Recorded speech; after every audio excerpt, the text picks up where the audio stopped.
ወደ ጦር ኃይሎች ማቅናቱን ሳይ ውስጤ በደስታ ቀድሞ መቅለጥ ጀመረ። ከመጀመሪያው ይልቅ የዚያን ቀን መራመድ እስኪያቅተኝ አመመኝ። ነገረ ስራው ሁሉ ያውሬ ሆኖ ነበር። የማህደረን ንዴት እኔ ላይ ተወጣብኝ። ማታ ሰፈር አምጥቶ ጥሎኝ ሄደ። ደህና አደሪ እንኳን አላለኝም። ሁለተኛ አላገኘውም ብዬ ለራሴ ማልኩ።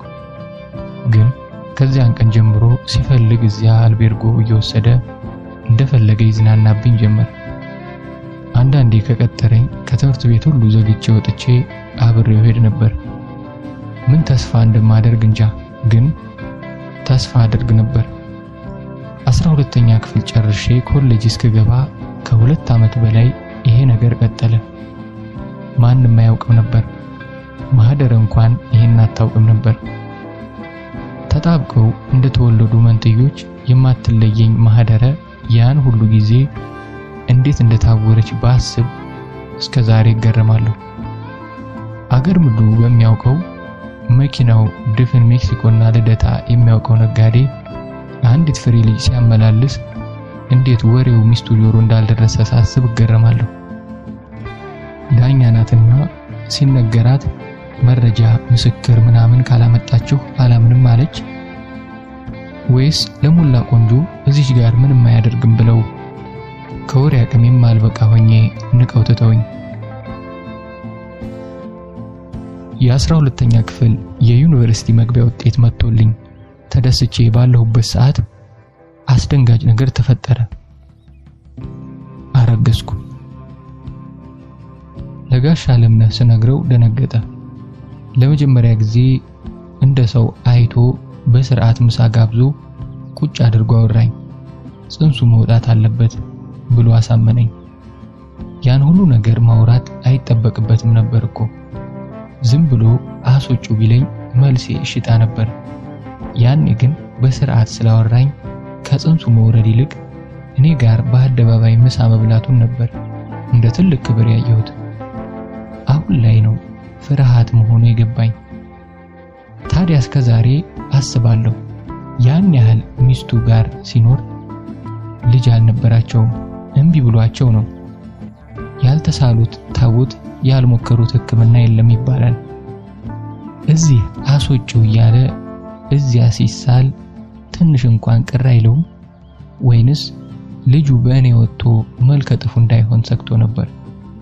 እሺ ትዳሩ እንዳይፈርስ እንዳይበጠበጥ ይፈልጋል፣ ግን ደግሞ ወጣት ተማሪ ያሳደደ ያወጣል።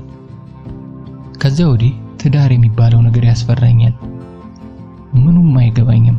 ምኑ ሰርግ እያለ ህዝቡ ላቡ ጠብ እስኪል የሚጨፍረው ለዚህ የሌባና ፖሊስ ድብብቆሽ ነው።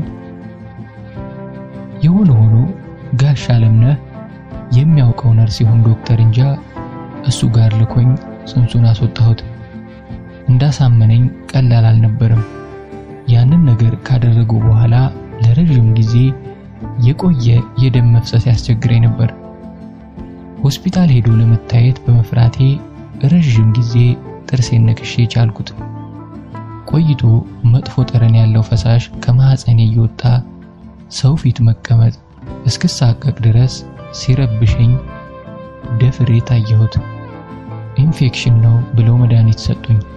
ሁሉም ነገር ከዚያ በኋላ ቆመልኝ ከመንፈሴ በስተቀር። ላይመለስ አብሮ የሄደ አንዳች ነገር ውስጤ ነበር።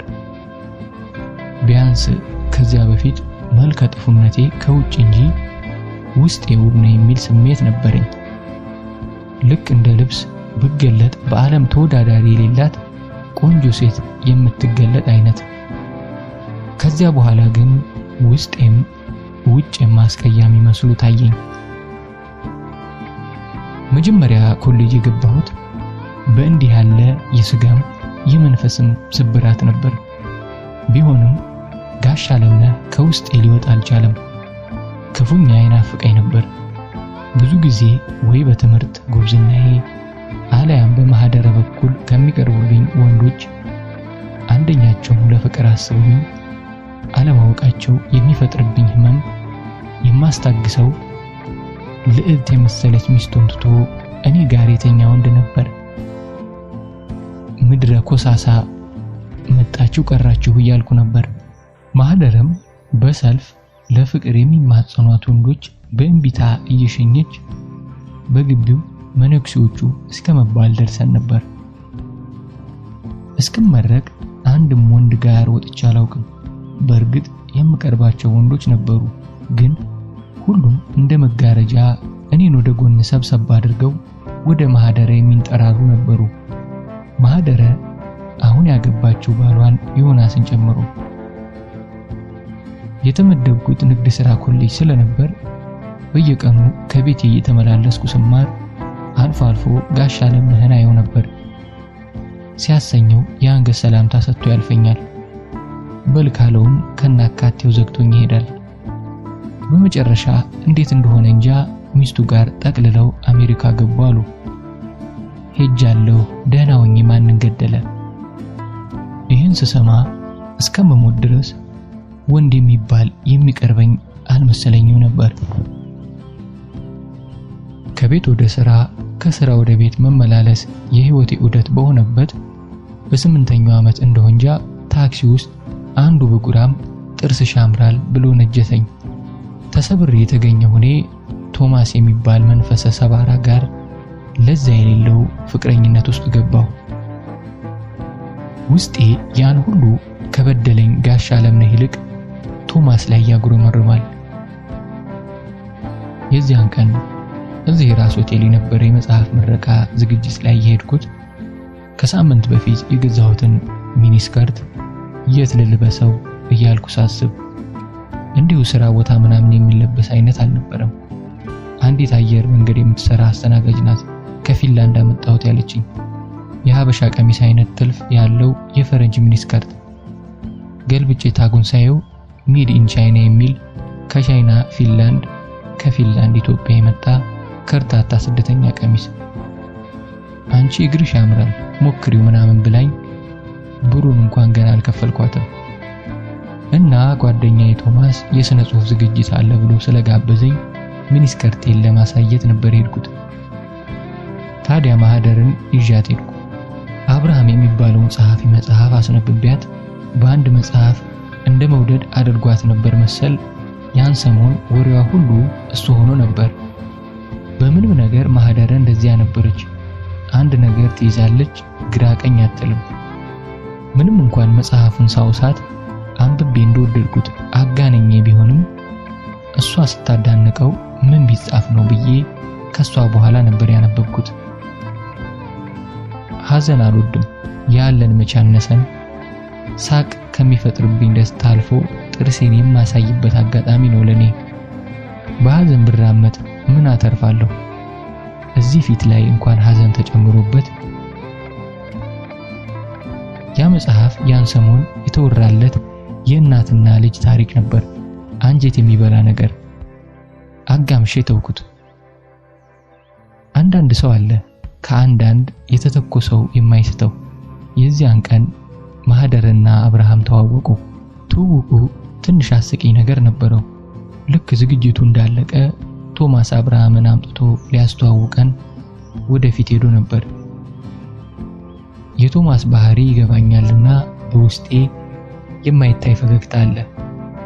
አብርሃም እስኪወጣ ጠብቀን መተዋወቅ እንችል ነበር፣ ግን ማዘዝ እንደሚችል እንደ በግ ማንንም ጎትቶ ማምጣት እንደሚችል ማሳየት ፈልጓል።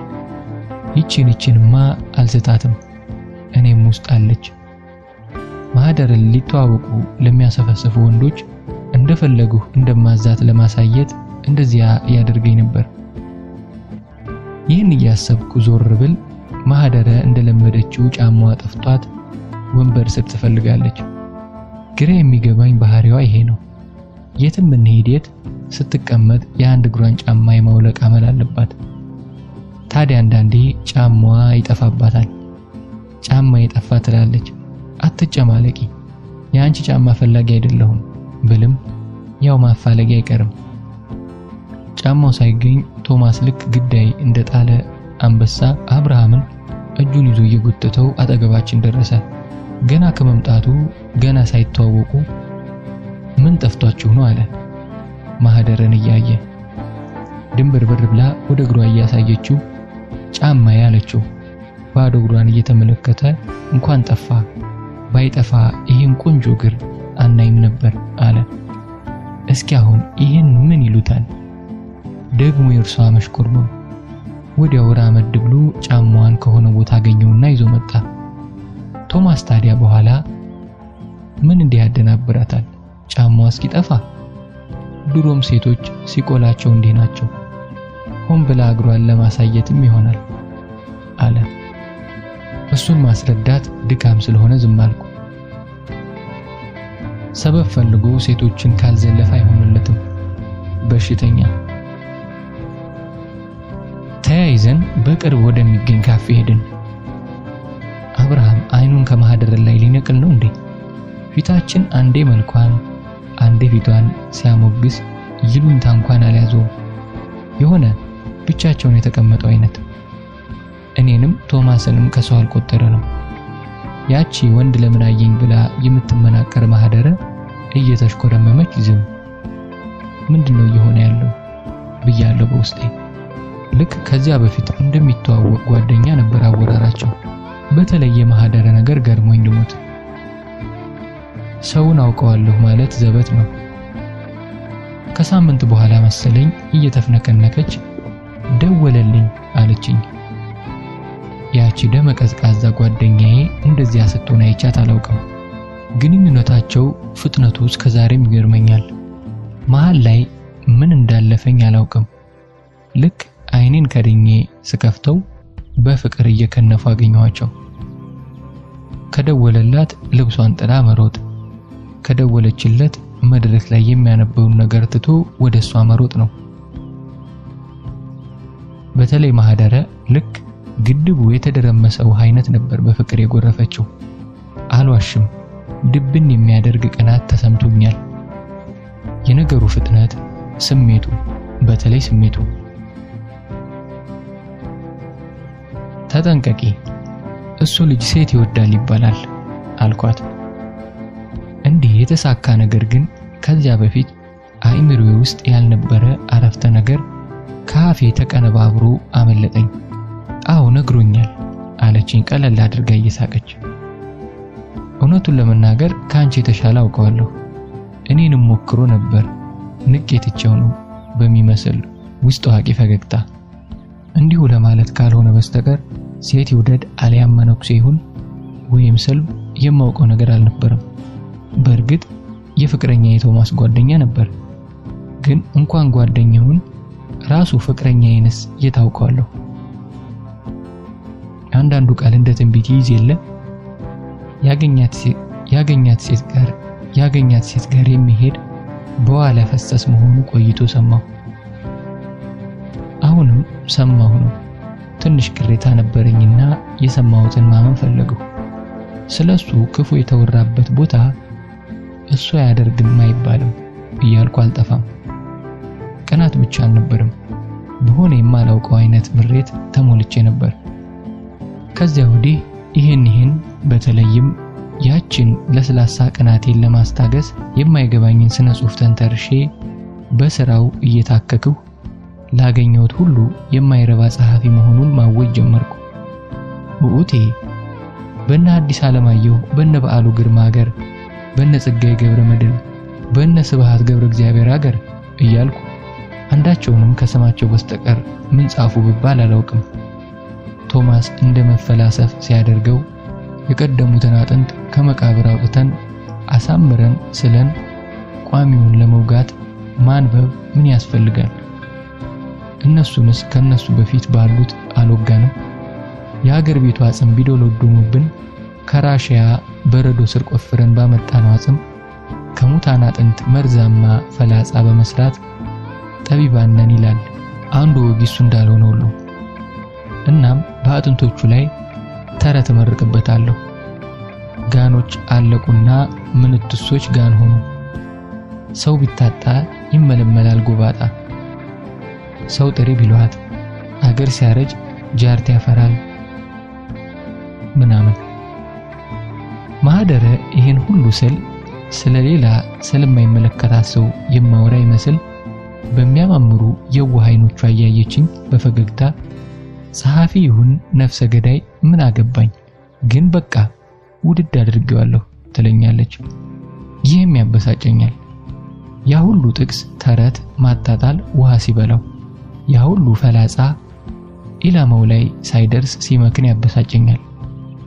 አይ በቃ አስደግሞብሽ ነው እላታለሁ። ሎጂክ ሲጠምብን ወደ ተአምር የምንሮጥ ህዝቦች ነንና የመጨረሻ ጠጠሬን እንዲህ ወረውርላታለሁ። ይህም ኢላማውን ይስታል።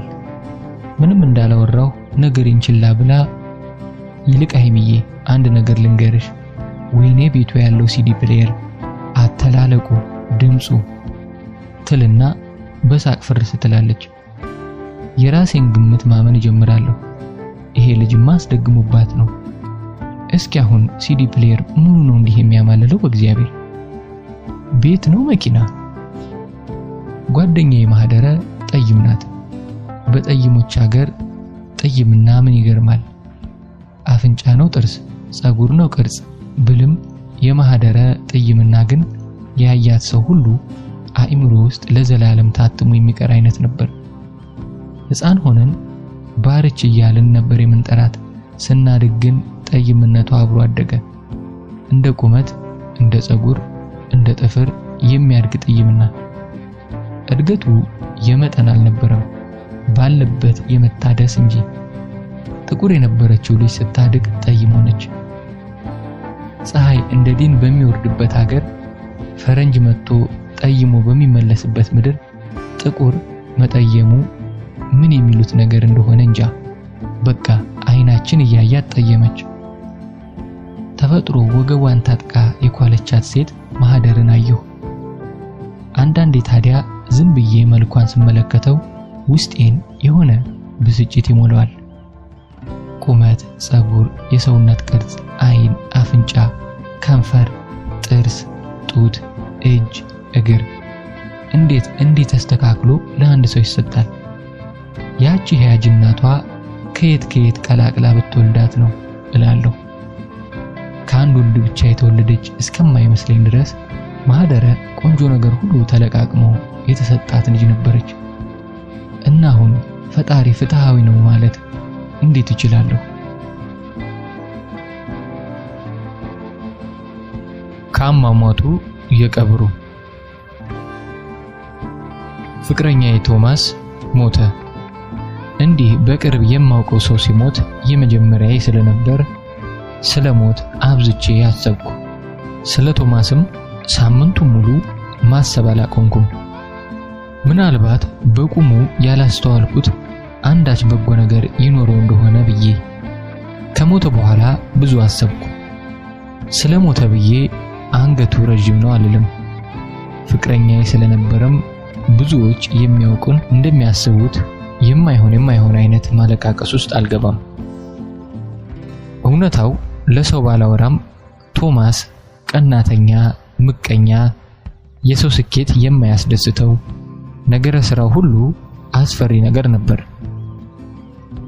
የመጽሐፍ ምረቃ ላይ ታላላቅ ሰዎች እሱ ባለስም ደላሎች የሚላቸው ስለ ጸሐፊው በጎን ሲናገሩ አይኑ በንዴት ቀልቶ ጺሙን አስቀያሚ ጺሙን እየለቃቀመ ይነቅላል።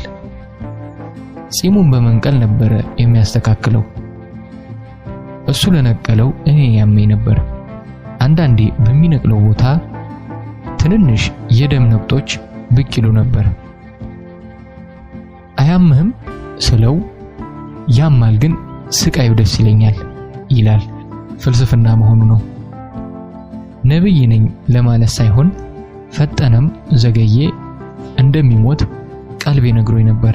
ግን አሟሟቱ እንዲህ ይሆናል ብዬ አላሰብኩም። አንድ ቀን ወይ የሆነ ሰው አጥፍቶ ይጠፋል አሊያም ራሱን ያጠፋል ብዬ ነበር የምጠብቀው። ምናልባትም እኔን ይገለኛል የሚል ሐሳብ ነበረኝ።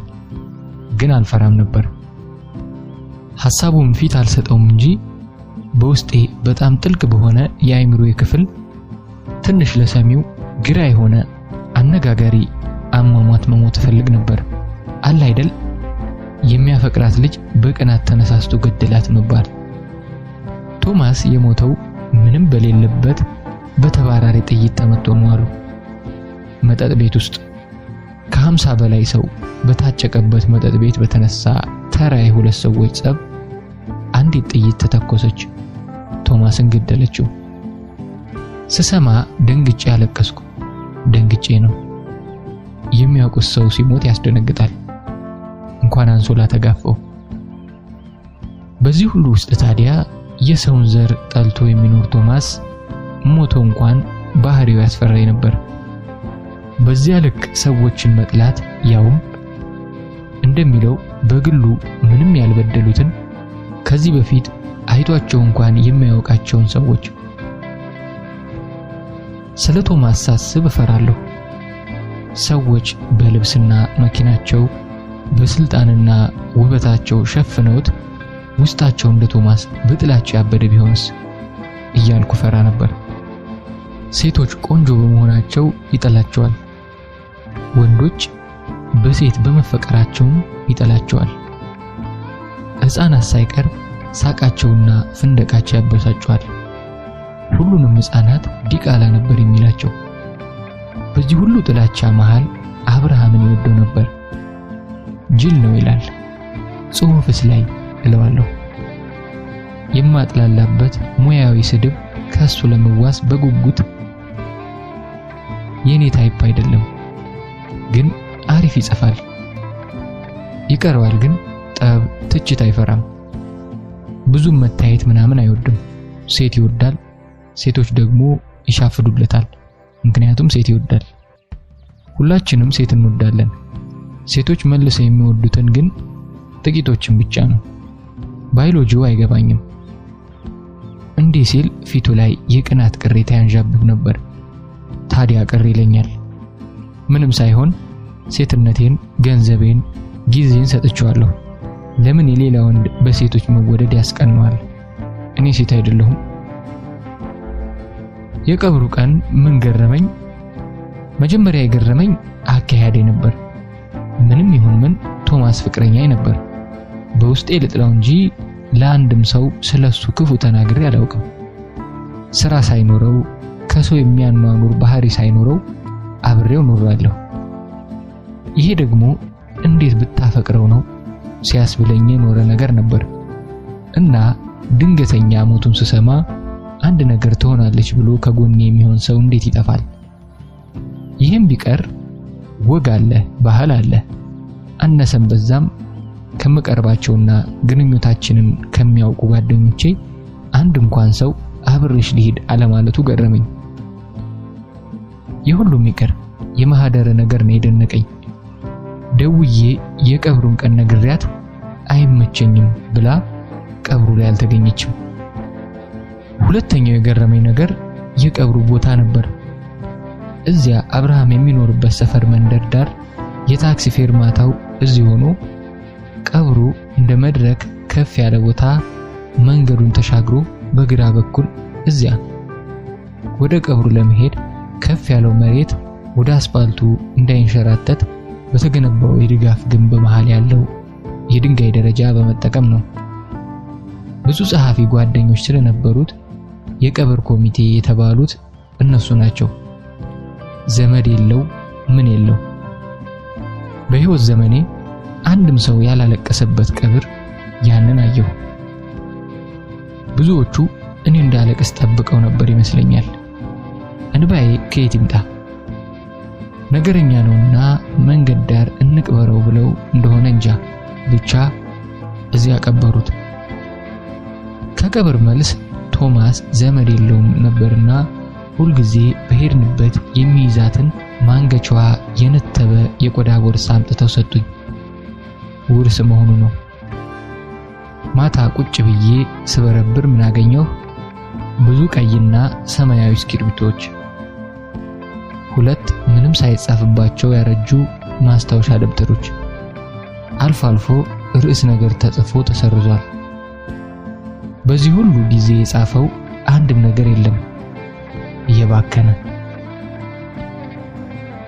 ፍተሻዬን ስቀጥል ከአንደኛው ማስታወሻ ደብተር ውስጥ ተጣጥፋ የተቀመጠች ቁራጭ ወረቀት አገኘሁ። ዘረጋግቼ በላይዋ ላይ የተጻፉትን ሁለት ቃላት አነበብኩ። የማህደረ ከንፈር ይላል። የማህደረ ከንፈር ምን? ሰው ሞኝ ነው። ቶማስ ምንም ሳይጽፍ ሞተ ይላል። ከዚህ ወዲያ ምን ይጻፍ? ልክስክስ። ከመቃብሩ አውጥቼ በጥርሴ ብዘለዝለው ደስታዬ ነበር። አንዳንድ ሴቶች አሉ እንደ ዳሌ እንደ ጡት ዝምታና ትህትናቸውን ወንድ ለማባለል የሚጠቀሙበት። የእርሷ ጥፋት ይሁን አይሁን ግድ አልሰጠኝም። ብቻ ማህደረን ከነፍስ የጠላኋት። ቶማስ በተቀበረ በሳምንቱ አብርሃም አንድ ግጥም መድረክ ላይ አንብቦ ለጓደኛዬ ቶማስ መታሰቢያ ይሁን አለ። እውነቱን ለመናገር በግጥሙ ምን እንዳለም አልሰማሁም። መታሰቢያ ነው ሲል ነበር የገባኝ። አንዳንዶች ታዲያ እያጨበጨቡ ወደኔ ዞር ዞር አሉ። ግድ አልቅሺ ነው ወጉ አይቀርብዬ እንዳዘነ ሰው አቀረቀርኩ። ሳቀረቅር ጫማዬን በትኩረት ተመለከትኩ። ለምንድነው ሁልጊዜ ፍላት ጫማ የማደርገው ብዬ አሰብኩና ለመጀመሪያ ጊዜ ተረከዘ ረጅም ጫማ መግዛት እንዳለብኝ የወሰንኩት በዚያች ምሽት ነበር።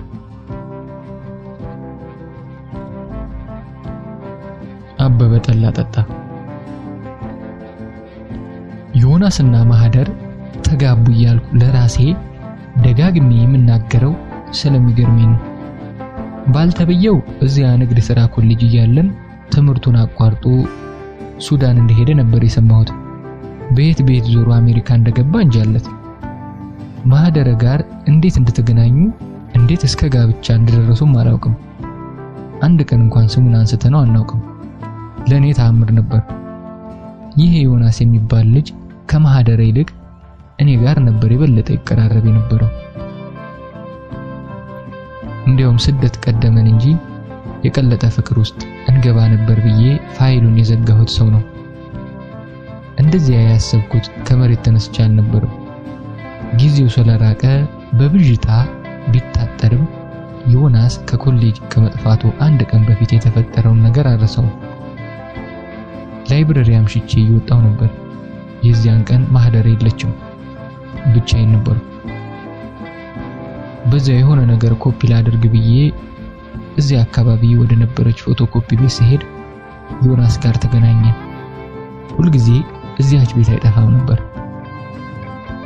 ኮፒ የማደርገውን አድርጌ ስወጣ እጁን ኪስና ኪሱ እንዳስገባ ቆሞ ነበር። አትሸኘኝም አልኩት።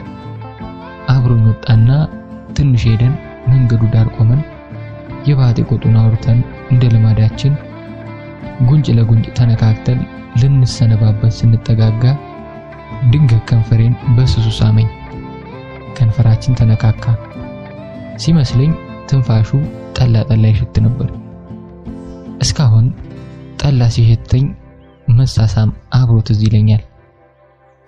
ሰዎች ጠላ ሊጠጡ ከንፈራቸውን ሲያሙጠሙጡ ጠላውን የሚስሙት ነው የሚመስለኝ። ያሳሳሙ ፍጥነት እንደ ሳመኝ እንኳን እስከ ጠረጥር ግራ አጋብቶኝ ነበር።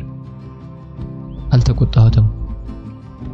አጋጣሚ ይሁን ፈልጎ ስላልገባኝ ከደገመው ብዬ ዝም ብዬ ቆምኩ። ምንም እንዳልተፈጠረ ቻው በቃ ብሎኝ ወደ ፎቶኮፒው ተመለሰ። ግራ ተጋብቼ ከቆምኩበት ሳልነቃነቅ ዝም ብዬ ከኋላው አየሁት። አንድ እንኳን ሳይዞር እየተጣደፈ ወደ ፎቶኮፒ ቤቱ ገባ። በቀጣዮቹ ቀናት የሆነ ነገር በመካከላችን እንደሚፈጠር ተስፋ አድርጌ ነበር። የተፈጠረው ነገር ግን ፈጽሞ ያልጠበቅኩት ነገር ሆነ። ጠፋ ተባለ። በቃ ወደዚያ ግቢ ዝር ሳይል 15 ቀን አለፈው። በኋላ ወደ ሱዳን ተሰደደ የሚል ወሬ ተናፈሰ። ስሙኝ ጠፋ። 10 ምናምን ዓመት የማትታወስ የማይክሮ ሰከንድ መሳም። ታዲያ አጠራጠራለሁ። እንደለመደው ጉንጬን ሊስመኝ የላከው ከንፈሩን ሳላስበው ዞሬ ከንፈሬን ነክቶበት ይሆን ወይስ ጠላው የኔን ከንፈር የማህደር አድርጎ አሳይቶት? እንደዚያ መሆን አለበት። ሰዎች ጠላ ሲጠጡ ገፈቱን ትፍትፍ እንደሚሉት ዮናስ ያኔ እንደ ጠላ ለቅምሻ ፉት ብሎኝ ከ15 ዓመት በኋላ ማህደረን ውጦ እኔን እንደገፈት ትፍ ያለኝ መሰለኝ። ስሙን አልጠራ ነገር ችግር ነው። ዝም እንዳልል አፌን ይበላኛል። አንዳንዴ ታዲያ እንደ ቀልድ ከመሬት ተነስቼ አበበ ጠላ ጠጣ ብዬ ጮሃለሁ። ስራ ቦታዬ እንደዚያ ስል የሰሙኝ ባልደረቦቼ ለምዶባቸው እንደ ተረት ይደግሙታል። የሆነ ሆኖ 3 ወንዶች ሳሙኝ። 3ቱም ማህደረን ይወዷት ነበር። 2ቱ አገር ጥለው ጠፉ። አንዱ ሞተ። ቀጣዩን እግዚአብሔር ይሁነው፣ ቀጣይ ካለ። የመልኩ ሲገርመኝ አሁንማ እድሜውም ሄደ። ከንቱ ዓለም። ዝም ባወጣ ባወርድ ባልገባኝ ምክንያት ማህደረ ዮናስን ላገባ ነው አለችኝ። ያውም ሞትኩለት ከነፍኩለት የምትለው ፍቅረኛዋ አብርሃም ጋር አብረው ሆነው ሳይለያዩ። ጥያቄን ላሽጎደጉድ ስዘጋጅ አፌን በእጇ አፈነችና ስለ ነገሩ ምንም ነገር እንዳልናገር በቁጣ አስጠነቀቀችኝ። ማግባቱን የራሷ ጉዳይ፣ ቁጣውን ምን አመጣው? ሰው የት ላይ እንደሚቀየር አይታወቅም። ቂሪር ብላ ነበር። ዝም አልኩ። ነገሩ ተጣድፎ ድል ባለ ሰርግ ተጋቡ። ምን አገባይ ብዬ እንደጠየቀችኝ ሚዜ ሆንኩ። ባንዴ እልል ብዬ አጋባሁ፣ እልል ብዬ አለያየሁ። ሁልጊዜ ያንን ጋብቻ ሳስብ ግን ቀድሞ ወደ አይምሮ የሚመጣው አንድ አስገራሚ ነገር ነበር። ከጋብቻው 2 ቀን በፊት ማህደረ እኔና ሌሎች ሚዜዎች ሆነን ቄራ አካባቢ የሚገኝ ጸጉር ቤት ጸጉራችንን እየተሰራን ነበር። በመሃል ማህደረ ጠፋችብን። ድንገት ነው ተነስታ የጠፋችው። በጣም ነበር ግራ የተጋባ ነው። ስንት ሰዓት ሙሉ ቆይታ መጣችና እስክትጨርሱ ቤተክርስቲያን ስለት ላስገባ ሄጄ እኮ ነው አለችን። እና አስገባሽ አልኳት። ሽሙጡ ገብቷት ፊቷን አዙራ እቃዋን መሰባሰብ ጀመረች። እንዲህ ያለም ስለት አለ? ቤተክርስቲያን የሄደ ሰው በነፍስም በስጋም ተረጋግቶ እንጂ እንደዚያ ተወዘጋግቦ ላብላብ እየሸተተ አይመጣም። በዚያ ላይ ገና ቅድም የተሰራ ጸጉሯ ከማሰሪያው አፈትልኮ ወጥቶ አይኔን እንኳን በሙሉ አይኗ ለማየት አፍራ ስትደናበር ነበር። አብርሃም ጋር ሄዳ የምታደርገውን አድርጋ እንደመጣች በደንብ ገብቶኛል። እንዴት አወቀው? ዮናስ ደውሎ ስልኳን አታነሳም። ፈልጊያት ነበር አለኝ። አሁን ማናገር አትችልም፣ ቆይተህ ደውል ብዬ ያንን ድርጊቷን ተባበርኩ። የማህደረ ህይወት እንደ ቀጥታ መስመር 2 መዳረሻ ነጥቦች ብቻ ነበሩት። አንዱ እኔ፣ ሌላኛው አብርሃም። የእውነት ግን ደስ አላለኝም። ቅናትም ወግ አጥባቂነትም አልነበረም። በቃ የሆነ ቅፍፍ ነበር ያለኝ። እንደ ሰው መሳሳት ሳይሆን እንደ እንስሳ ህሊና ቢስ መሆን ነበር።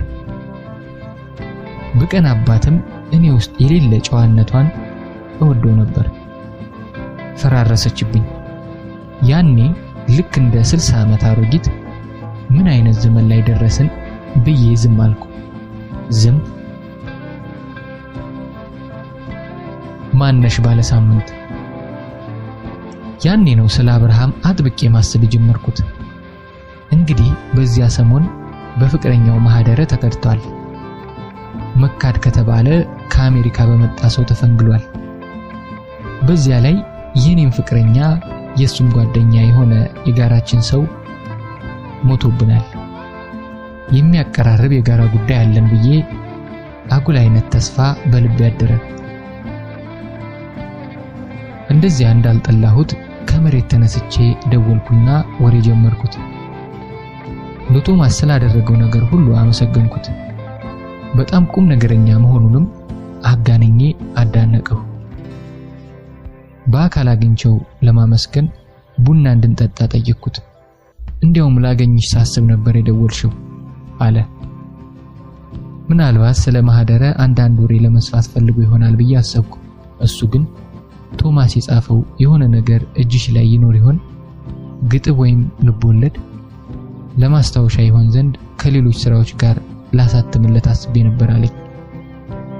ስለ ባዶቹ ማስታወሻ ደብተሮች ምንም ሳልል ቦርሳውን ሰጥተውኛል። አቀብልሃለሁ፣ አንተው ታየዋለህ አልኩትና ለመገናኘት ቀጠሮ ያዝን።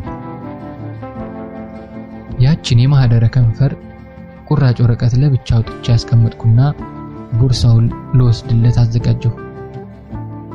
የዚያን ጥልማሞት ቶማስ ጉዳይ ወደዚያ ጨርሶ የዚያኑ ቀን እየጎተተ እቤቱ ቢወስደኝና ልተኛሽ ቢለኝ እምቢ አልልም ነበር። ደግሞ ተጎትቶ ለመተኛት እንዲያውም እውነተኛው ማጽናኛ በሆነልኝ ነበር ባላዝንም። የቀጠሯችን ቀን ጸጉሬን ተሰርቼ አዲስ ቀሚስ ገዝቼና የመጨረሻ ራሴን አሳምሬ እኔን ማሳመር ቢከብደኝም ቀጠሯችን ቦታ ቀድሜ ደርሼ ስጠብቀው ምን ተፈጠረ? ከርዝመቷ ቅላቷ፣ ከቅላቷ የሰውነቷ ቅርጽ ልብ ከሚያስደነግጥ ሴት ጋር ሰበር ሰካ እያለ መጣ። ማንሽ ባለ ሳምንት አልኩ። ከዚህ በፊት የሆነ ቦታ ባያትም የት እንዳየኋት ጠፋችብኝ። የልጅቱ የተጋነነ ቁንጅና የሆነ የሚረብሽ ነገር ነበረው።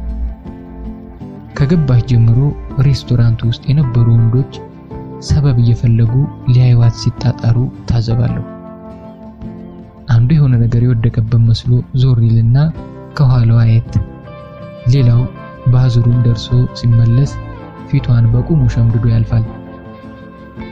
ባዙሩን የሚመላለሰው ወንድ ምን ነው በረከተላለሁ። የተቀመጥነው ወደ ባዙሩ መሄጃው ጋር ነበር። ከህፃንነቴ ጀምሮ አልታይም እንጂ እንደ ስውር ካሜራ አካባቢ ላይ የምትፈጠር ነገር ከአይኖቼ አታመልጥም። ያኔም ምን እየሆነ እንዳለ ገብቶኛል። ወንዶች ከምንድን ነው የተሰሩት? ድምጻቸው የጎላ የወንድ ሳቆች ከኋላችን ትኩረት ለመሳብ መሆኑ ነው።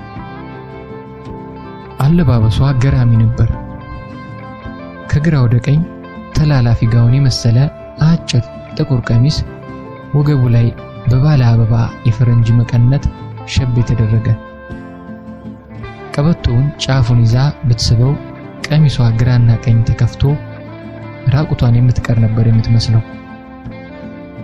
ማን ነው ወንድ ያችን ሸብ የተደረገ ቀበቶ ሳብ አድርጎ ለመፍታት የማይመኝ? አፋውጥቶ የሚጣራ ቀሚስ። ተቀምጣ እግሯን ስታነባብር ቀሚሷ እስከ ጣፏ በከፊል ከፈት አለ። በጥቁር ቀሚስ እንደዚህ አይነት አይን ላይ የሚያበራጭን በዚያ ቁመት ላይ ከቁም ሳጥን የላይኛው ክፍል ዕቃ ሳውርድ የምቆምባትን ዱካ የሚያክል ተረከዘ ረጅም ጫማ ተጫምታለች። ሰው ቁመት በቃኛ ይልም ይሆን? የጣቶቿ ጥፍሮች ጥፍር ቀለም አልተቀቡም፣ ግን ንጹህ ሆነው የሚያንጸባርቁ ነበሩ። እንደ ብዙዎቹ አብርሃም ጋር እንደማያቸው ሴቶች ክንዱን ይዛ አትተሻሽም። አብረው ሲራመዱም ሲቀመጡም ራሷን የቻለች ዘናጭ፣ አረማመዷ ትሁት የሆነ አምባገነን ነበር። ምናልባት ሌሎች ግርማ ሞገስ ያለው የሚሉት ሳይሆን አይቀርም። ቀና ብላ ብቻዋን መኝታ ቤት ያለች ማንም የማያያት አይነት፣ ጡቶቿ ረጋ ብለው ግራና ቀኝ ይንቀሳቀሳሉ። ቁመቷ ጋር ስለሚመጣጠኑ አይጋነኑ እንጂ ጡቶቿ ትልልቆች ነበሩ። እንደ ብዙ ቀይ ሴቶች